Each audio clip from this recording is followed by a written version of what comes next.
Hey, what's up, guys? All right, I'm going to be totally blunt with you. I'm definitely not like the expert at doing this, but I thought maybe we can kind of go through this together and look at what to do when you get players who complain. So Juan David Torres is pretty upset. He hasn't been starting a lot of games this season. First of all, we'll go take a quick look and see why, right? Up the wrong screen. So we want to go over here to this one, over to the squad planner, and we go take a look at this. Now, this has changed, of course, because we've put this Jung Ho Sung guy on. And this is a new South Korean kid who is, I guess he's on the short list. I put in a bid for him to get him on a free transfer. And once you do that, for whatever reason, it goes automatically into your squad planner. Now, my feedback to Sports Interactive is don't do that, right? Because you're screwing everything up, right? I wanted to look at the squad planner because I want to look and see where Torres figures in. This was current as of the very beginning of the season. I had Torres over here as the number 4 choice, really, for our center back position. And because of that, like from the very beginning, he's probably not going to play a whole ton of games, right? Because we have other players who are probably better than him in the position. Kashin, who we can take a quick look at him here. He's played fairly well for his average rating of 7.04, starting 14 matches. The thing is that he's like almost always match fit. I don't know if it says anything on here about this or not. It looks like it doesn't. But, he's been able to play game in and game out. And you can see he's had some quiet matches, 6.3, 6.4, and a 6.3 here. I'm guessing that, though it told us here that he's fairly consistent, sometimes he's not as consistent as he is other times, right? So we don't necessarily want Cashin to start every match. Lotso has really disappointed me as we've started him. His average rating 6.73, which is not quite good enough. Paulson has been injured for quite some time. 6.8 is what he's had. And then, of course, Yenkwin we like a lot. He's at a 6.99 rating, 5 appearances and 6 substitute appearances. He's only 21 years old, and he's Chinese. And look at that, he's 196 centimeters. You can see why we like him. He's a really, really, really tall player, and he can improve a lot, and he's professional in his personality. We like that guy a lot, right? And then, of course, we have the kid, Chen Jun, who's played, I think, once, right? Didn't have a great game, whatever, right? So you can see there's a lot of competition in the position. Now, I don't always use the squad planner to look at this stuff. As I switch my view over here, I think I showed you this in an earlier video. I used this squad planner I wrote up myself, and you can see I have Juan David Torres here as number 4 on my choice for center backs. Again, I like to give the Chinese players a little bit more game time, especially guys like Yanquin, who I think are really good, right? It might be different depending upon your save and what the rules are and stuff. Earlier, when we were in the second division last season, we had to have 3 Chinese players in the squad. Apparently, that's no longer the case here. So, it's not quite as important now as it was then, but that would be another reason why a certain random foreign player might not be starting enough games. We go take a look over here at Torres. We can see he's had 1 appearance and then 1 substitute appearance. He has a 6.6 average rating. His form overall has not been that great. I mean, he played against Liaoning in this match, which is I think that's a friendly, and came on for like 1 minute. He had a 6.4 against Wuhan Changjiang, which is the match that we lost, as you recall. He was a big part of the reason why we lost. In fact, he came off at halftime because he was playing so poorly. And then in this match against Guangxi, he came on for the second half and played okay. He's also not very happy with me, right? So minor issue, wants to start more games. He was really unhappy that I left him off of the Conference League squad, which is part of the reason why he didn't get more games earlier on in the season. Is because he wasn't happy, and if I go play him, and he's unhappy, he's going to make a bad mistake, and we're going to end up losing. We ended up losing the one match there that he started, right? He had a really, really poor start. We gave up, I think it was a first half goal, right? So I don't know, right? You look at that and you're like, okay, how much do I really want, to placate this guy who probably doesn't really have it?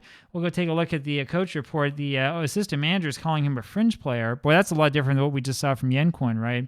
They do think that he's a leading player for most first division sides, which gives you an idea of how good our side is. Again, fairly consistent. Fairly determined attitude is not great, but it's not horrible. We can look into that actually really quick since I've got all of this stuff up. So if I go look into my Wonder Kid document here, Here we go. I will share this with you. So we'll take a look at the screen. This is something I just sort of wrote on my own. You can see what the personalities we really like are these perfectionist, model citizen, model professional, and resolute, all because professionalism is high. Other ones that are okay don't even include determined or very determined because professionalism tends not to be all that high, right? The ones that I call acceptable are spirited, driven, very ambitious. Mercenaries, all right, because we don't know about professionalism, but if you have high determination, it's okay. Fairly professional usually is good, and then iron-willed, kind of. Even there, I'd put an asterisk by it, say, look at the media handling style, right? Fairly determined is not really on there. I mean, we can go into more detail if you want to figure out like exactly what the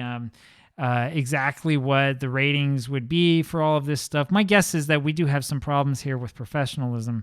We have other problems, right, which is that we can only have up to 20 foreign players on the squad, and that makes you ask questions about, okay, well, how does Torres really fit into this in the future? We go back to his profile. He's 23 years old, Colombian. 23 years old tells me that he probably is not going to improve that much. I guess there's an outside chance that he could. We can look at his training progress, and as you can see, there was some progress here, and then we kind of went down a little bit because he wasn't getting much game time. We can look at the injuries as well. He's had a couple of minor injuries. Did have a major injury back in January, which is probably where we got used to not using him so much. Now, he did play well last year for us with 3 goals, 7.41 average rating in 19 matches. And part of the reason why, of course, is because he's big, 193. So, I mean, in real life, I'm not going to want to talk with this guy and say, hey, there's a problem. We don't want to start you, right? Because this guy towers over me and is going to pummel me if I say something like that, right? So we'll be respectful. Let's see if we can get Aaron Cashin to talk to him. So we go over and talk to Aaron Cashin. We say, please go talk to Torres, and he'll give it a try. Cashin, by the way, is our current captain, and he's unable to resolve Torres' happiness. If you want to know the reason why, we can go over the dynamics really quick. I mean, he's a highly influential player, but he's not necessarily a team leader. He doesn't have that huge amount of team leadership ability, and actually, Torres has been on the squad longer than Cashin has been on it. I don't know exactly what it is that determines this and like how they calculate how unhappy or happy a player is, but that sort of gives you a little bit of an idea as to how all of this works. And so what we have to do in the end, we could just advance and kind of say, screw you, forget about it. But no, we'll go ahead, placate him. We'll talk with him. You seem down recently, and he's upset that he's not playing a lot of games. And there are a lot of different things that we can do. We could say, I usually like telling them that there's a lot of competition for the position. Honestly, though, I would say you should probably be an impact player. Or an impact sub, sorry. And he says, I'm not happy with that. It's not a good idea. I don't want to promise him that I'm going to give him game time. I'm going to say you're a professional. You need to get on with your job. He's unhappy, and he wants to fight with me. And so that's a little bit of a problem. We go back over here, and we can see that he wants to start more games. You can get feedback right away. Nobody agrees with him. Nobody disagrees with him. I don't think people even remember that he's on the squad. What we're likely going to do, again, because he's 23 years old, and I'm looking at this thinking he's probably not going to be playing for us in the future if we're playing well without him, and he got really upset before, we'll probably just transfer list him. So I don't necessarily have to show you like the right way to do this, but what I would do here is I would just hit transfer list the player, send him his surplus requirements. We'll send him out. Now, usually after I go through the game, like one turn or so, something will come up. Somebody will come back and say, okay, we want to get this guy in, we'll pay X amount for him. I mean, in his case with his, I guess I'll go back and show this to you, with his transfer value of 1.1 to 7 million, I normally be looking maybe for something around 2 or 3 million. We paid 4 million for him. So of course it would be nice if we could get a little bit more than that if possible. Usually I would say loan him out, but the loan rules are a little bit different, right? In this save, if I remember right, we have restrictions against loaning out foreign players who are over like the age of 23 or so. I mean, that's the thing. We probably just want to get rid of him. The game is saying that we should probably look for more around 800,000 renminbi for him, which isn't great. Then we end up losing money on the deal. But, it might not be the worst thing in the world. I mean, we have a whole bunch of money, as you can see, kind of a whole bunch. This is nice because the Chairman Guo just gave us a whole ton of money to keep us afloat. I don't know. We'll see what happens. But overall, my advice with this, especially at 23 or over, is, it's probably time to move him on. Anyway, I would love to know what you guys think, what you guys do in your save. Let me know in the comments, and I'll talk to you later. Bye.